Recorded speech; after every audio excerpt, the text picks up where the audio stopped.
Yeah, no, they're doing good. Take care of the ball better, which is, I thought we were loose with the ball earlier, quarterbacks.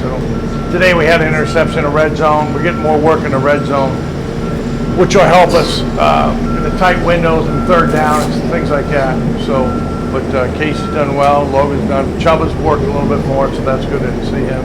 Young guys are coming, so a bunch of really good kids that like the game and fun to be around.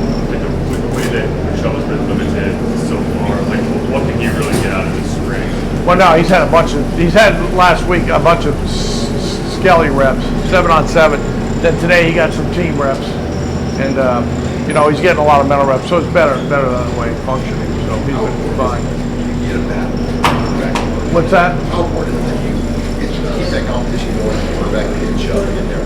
Well, I think it's one thing, but everybody's competing, but I think they're helping one another out. It's a good room. That's important.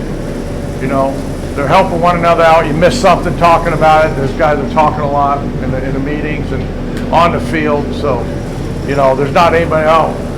There's not any animosity in the group. So they're all trying to get better at different levels and trying to build a library for each of them so that we come back, I can go over with it, before we get to summer.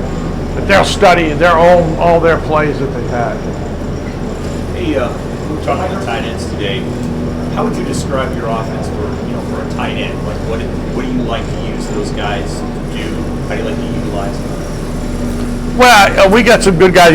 Travis hasn't practiced. He's done stuff on air, but when I was at UMass and we had Adam Brenneman who transferred from Penn State. I think he led the country at 146 catches in 2 years. And last year Lucas Kroll was healthy. We lost like 3 tight ends the year before, so we had to go a lot more 4 wide.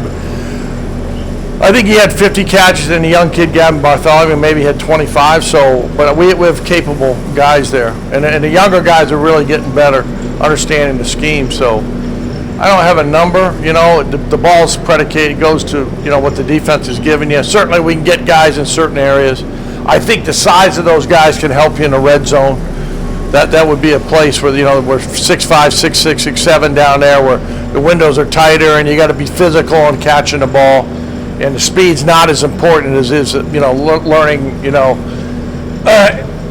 about leverage on the defenders and those things. So we had sessions Monday. We did a little bit more today. We'll do a little bit more Friday in the red zone. But I see those guys being somewhat of a factor down there. What makes it? Maybe this is an obvious question, but what makes a good red zone offense an effective one that actually scores touchdowns down there? It's always you can run the ball because they've got an extra guy with the end line in the red zone.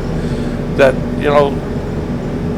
where the safeties are tight and you can't unless you're running some option, the safety's going to be unaccounted for, the quarterback. Now when you run option, that becomes a little bit some things with the quarterback, but it's just a mix that way. But I think our backs have gotten better. We're a little more physical than we've done. Coach early in the year, Coach Applewhite's done a really good job with those guys with pad level. All of them are running a little bit lower, a little bit more balance, and playing for the extra yard. And we did have a fumble in the scrimmage last week, but it's really the only one we've had, I think, in a lot of